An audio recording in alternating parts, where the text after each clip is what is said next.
तो आज हम लोग हिंदी व्याकरण पढ़ेंगे। हिंदी व्याकरण का एकदम बेसिक से शुरुआत करेंगे, किताब से ही चलेंगे कि व्याकरण आखिर है क्या चीज़।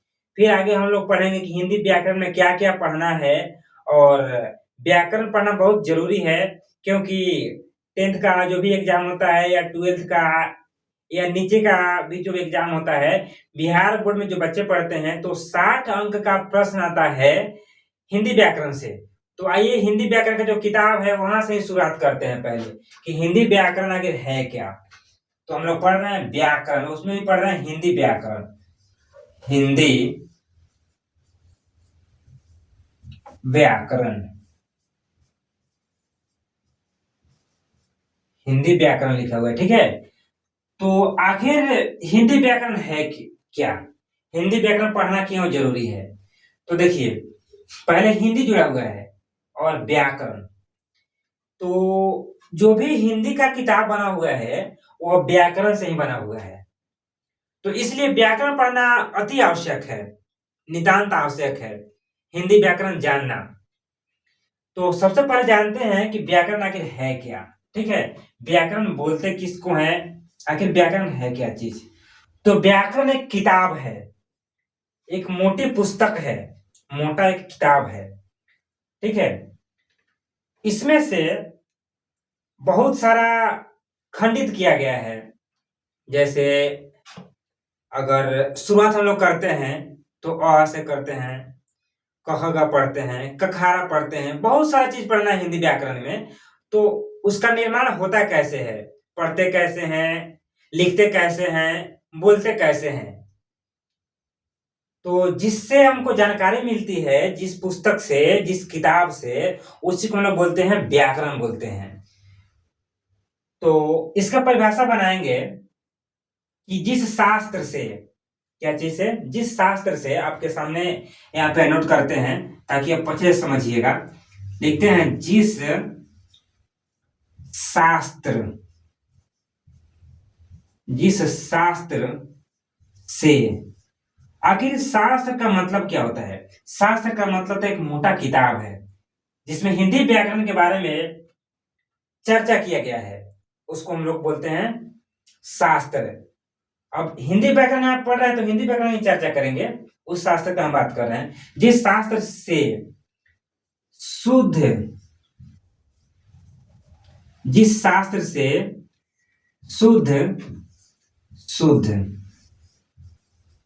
जिस शास्त्र से शुद्ध बोलना, पहले हम लोग बोलना सीखते हैं। जिस शास्त्र से शुद्ध बोलना, ठीक है? फिर कॉमा का प्रयोग यहाँ पे करते हैं। शुद्ध बोलना, शुद्ध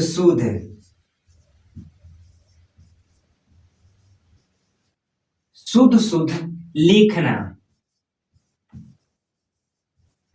शुद्ध लिखना, ठीक है? तथा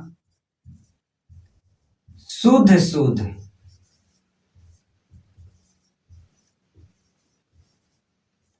तथा शुद्ध पढ़ना, शुद्ध पढ़ना आता है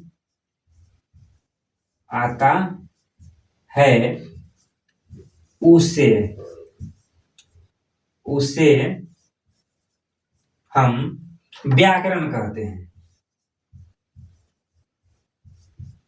उसे हम क्या कहते हैं? व्याकरण कहते हैं, ठीक है?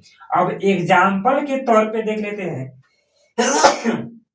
एग्जाम्पल के तौर पे देख लेते हैं कि उच्चारण कैसे करेंगे, पढ़ेंगे कैसे, लिखेंगे कैसे, बोलेंगे कैसे। तो सबसे पहले तो यहाँ पे लिखा हुआ है कि जिस शास्त्र से शुद्ध बोलना। जब छोटे बच्चा का जब जन्म होता है हमारे घर में, तो बच्चा वह बोलना सीखता है। आप देखे होइएगा, नोट किए होंगे, माँ, पापा, दादा, इस तरह से बोलता है, ठीक है? छोटा-छोटा शब्द को बोलना शुरू करता है। तो इसीलिए हम पहले लिखे हुए हैं कि जिस शास्त्र से शुद्ध बोलना। तो छोटा बच्चा उतना शुद्ध नहीं बोलता है, तुतला करके बोलता है, तुतरा बोलता है, यानी शब्द को पूरा नहीं बोल पाता है। तो शुद्ध बोलना, तो इसलिए पहले हम लिखे हैं बोलना। और उसके बाद क्या होता है? शुद्ध लिखना। बोलने के बाद हम लोग लिखना सीखते हैं, ठीक है? तो शुद्ध लिखना आना चाहिए। उसके बाद शुद्ध पढ़ना, उसको पढ़ना। पहले तो बोलना हम लोग सीख लेते हैं कि हाँ, किसी चीज़ को बोलना कैसे है। फिर हम लोग सीखते हैं शुद्ध-शुद्ध उसको लिखना, ठीक है? उसके बाद हम लोग सीखते हैं पढ़ना उसको, कि कहीं लिखा हुआ है तो ध्यान से कैसे उसको अच्छे तरीके से पढ़ें, ताकि कोई सुने तो गलत नहीं बोले कि हाँ, आप जो पढ़े हैं गलत पढ़ रहे हैं, इसका उच्चारण गलत कर रहे हैं। तो इस चीज़ से जो जानकारी मिलती है उसे हम व्याकरण कहते हैं। अब एग्ज़ाम्पल के तौर पे देख लेते हैं कि जैसे मान लेते हैं कि अगर पहले क्या लिखा हुआ है? जिस साँस से शुद्ध-शुद्ध बोलना लिखा हुआ है, बोलना। तो यहाँ पे लिखते हैं, नीचे ही लिखते हैं, जैसे यहाँ पे लिखा हुआ है पाठशाला,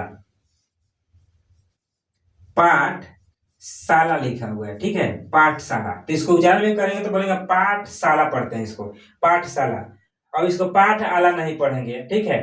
पाठशाला नहीं पढ़ेंगे, क्योंकि आकार यहाँ पे दिया हुआ है। तो जो बच्चे जो होते हैं, छोटे बच्चे जब इसको पढ़ना सीखते हैं, तो उनकी बहुत सारी कठिनाई होती है। कोई बोलता है कि पाठशाला, ऐसे बोलता है पाठशाला बोल देता है। लेकिन ध्यान देना है कि इसमें आकार भी लिखा हुआ है, इसको पढ़ते हैं शुद्ध पाठशाला बोलते हैं, ठीक है? अगर लिखा हुआ है मानते हैं विद्यालय लिखा हुआ है, विद्यालय, तो बहुत बच्चे इसको पढ़ना विद्यालय पढ़ते हैं, विद्यालय। तो ये गलत होता है उच्चारण। और ऐसे पढ़ेंगे विद्यालय पढ़ेंगे तो ये शुद्ध होगा। तो वहीं पे लिखा हुआ है कि जिस साँस से शुद्ध-शुद्ध बोलना, तो पहले शुद्ध-शुद्ध बोलना आना चाहिए आपको, कि हाँ, बोल रहे हैं और शब्द बोल रहे हैं सही कि नहीं बोल पा रहे हैं। तो ये एग्ज़ाम्पल है, ठीक है? तो ये था हिंदी व्याकरण का परिभाषा, कि जिस शास्त्र से शुद्ध-शुद्ध बोलना, शुद्ध-शुद्ध लिखना, शुद्ध-शुद्ध पढ़ना आता है, तो उसे हम व्याकरण कहते हैं। तो आशा करते होंगे कि आप जान गए होंगे कि हाँ, व्याकरण किसे कहते हैं, व्याकरण से क्या-क्या फ़ायदा है हमको। तो अगले क्लास में हम लोग जानेंगे हिंदी व्याकरण में जो पहला जो चीज़ पढ़ना है वर्ण के बारे में। तो वर्ण का हम लोग पूर्ण रूप से अच्छे तरीके से पढ़ेंगे।